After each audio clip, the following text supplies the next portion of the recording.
All right, everyone, welcome back into another Fantasy Golf video. Going to be breaking down round 3 here of the Farmers Insurance Open. Now, only going to be covering Showdown Picks because that's the only thing that I can do right now. We're not getting any matchup bets, 3-ball bets, any prop bets, or anything like that. It's unfortunate, but thankfully we'll be able to do a little bit more of a deep dive into the Showdown slate. Let's get into it.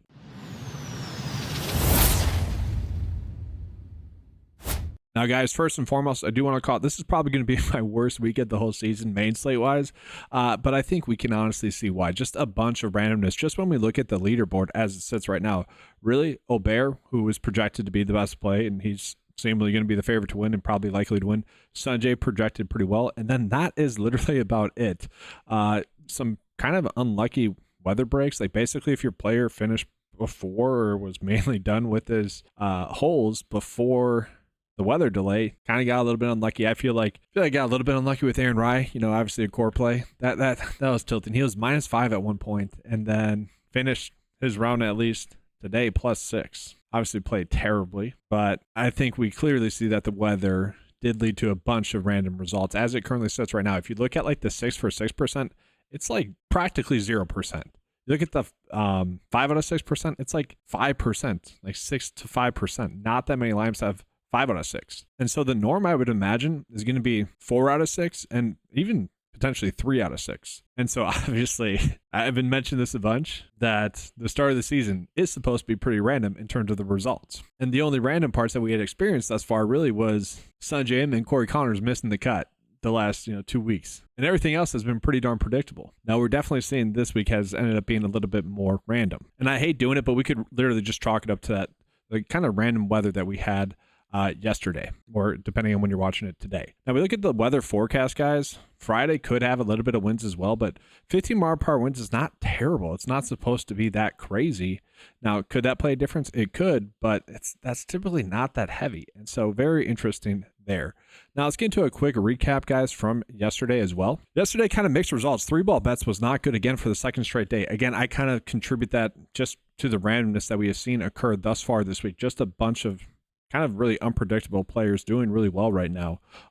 Head-to-heads, pretty solid. Two wins, 1 loss. And so on the day, just there, -2.29 units. So still up units profit betting-wise thus far. And I'm kind of mad at myself as well because Jason Day, if you guys watched yesterday's video, you saw was projected to be the best showdown play and best low-round golfer yesterday. Hopefully you guys made that bet for the South Course. That would have paid off and really been good. I didn't call that out, so I'm not like counting it in any like data that I or data for like units profit or anything like that. I'm not doing that, but I'm kind of kicking myself for not giving that out to you guys. Hopefully you guys took the next step further and made that bet. Probably saved your day if you did that. But again, guys, just real quick, I do want to call it that, yes, because round 2 is not finished, we're not going to get any 3-ball bets. We're probably not going to get any head-to-head bets as well. So can't give that out to you guys.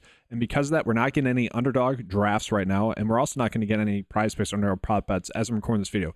Maybe later on the night we will, and they'll be available on the cheat sheet for prize picks and underdog, but right now not getting that. So let's go ahead now and just get into the showdown picks. So looking at round 3, guys, we are kind of getting just kind of clear options, I would say, in terms of players we want to be going out of our way to target. It's pretty top heavy. It's a lot of the golfers that we typically want to be on. Now, because the round's not finalized, we are going to get some players in there that have missed the cut that would have been good options had they been playing in round 3. So what we need to do for this, if you guys are looking at it, got to go to the play slider, and we're going to slide this down to 65. And so looking at, guys, Aubert, number 1 showdown play, Max Grayson, number 2 showdown play, then we got Hideki, and then Keegan. And we're going to see here, guys, like, and even Maverick McNeely popping up in there. Some of these plays, I'm going to show you guys some of the putting stats. Like, some of the plays are going to echo that as well when we look at some of those stats there as well. So to me, it's kind of straightforward showdown process-wise. Like, you want to start with getting to Aubert. If you can't get to him, go to Hideki. And then if you can fill in with Keegan, Grayson, McNeely, or maybe some cheaper guy like Jonathan Vegas, potentially JJ Spawn, maybe even Taylor Moore. We could end up doing that there as well. All right, guys, so now real quickly, we are going to be looking at some of the strokes gain stats here. Just want to call it, this is going to be from the South Course order. And I wonder, do you guys think they kind of lost the course? Honestly, like the greens, like I think we were judging a lot of the players for withdrawing from this tournament, like a lot of the top end golfers. I think we really saw why. Honestly, the amount of short putts I saw missed were something that shouldn't be occurring for PGA Tour players. And I get it was windy, and I get that greens are typically more difficult, but not in what we saw. To me, it feels like they somewhat lost the greens, and I feel like that's actually why we saw a lot of players withdraw. I don't know about you guys. Let me know in the comment section if you guys think that's what happened. That's kind of how I'm reading it, especially maybe Willie Z. Maybe he's not even banged up. Maybe just saw the course and was like, nah, I'm good this week. I'll pass on it.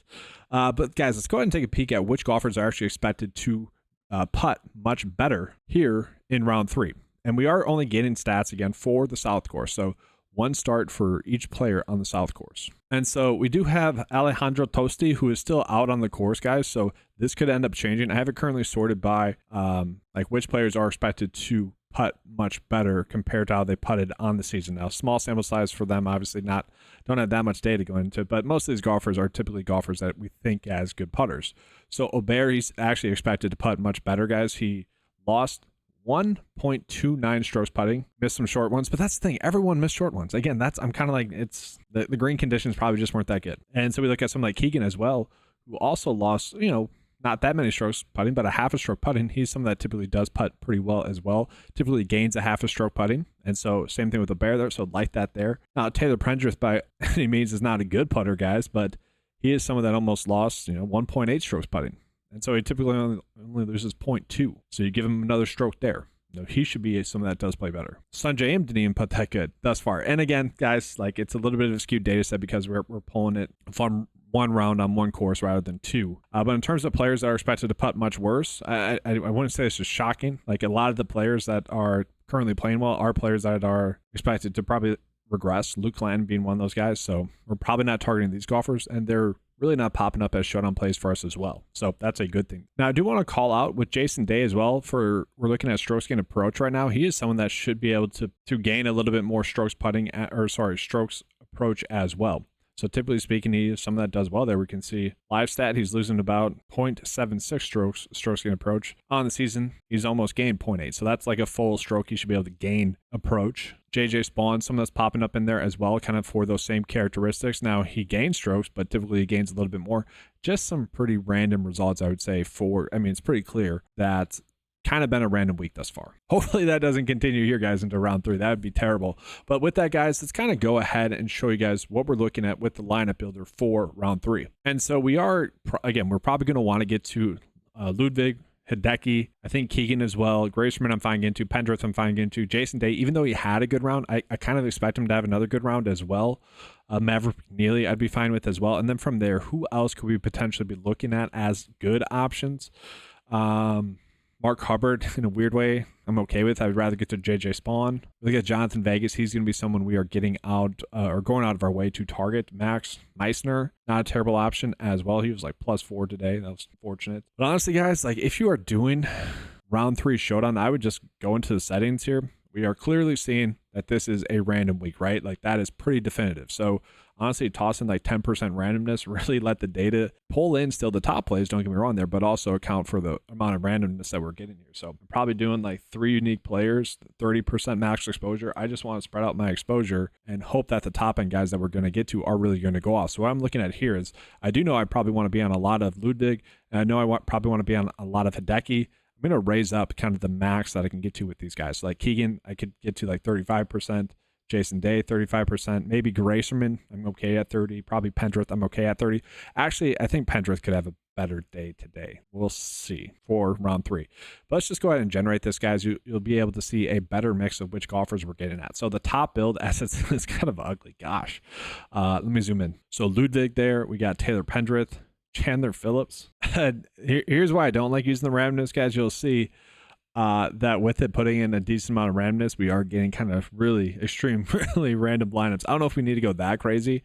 I think we could end up doing a min at least with this. So maybe, I don't know. I typically only like to leave 700 over on showdown slates. And so that's a little bit better. I think it's working out a little bit more. So we're getting the randomness, but we're not going too crazy. And I'll zoom out again so you guys can see that if you guys are someone that's using this. So settings.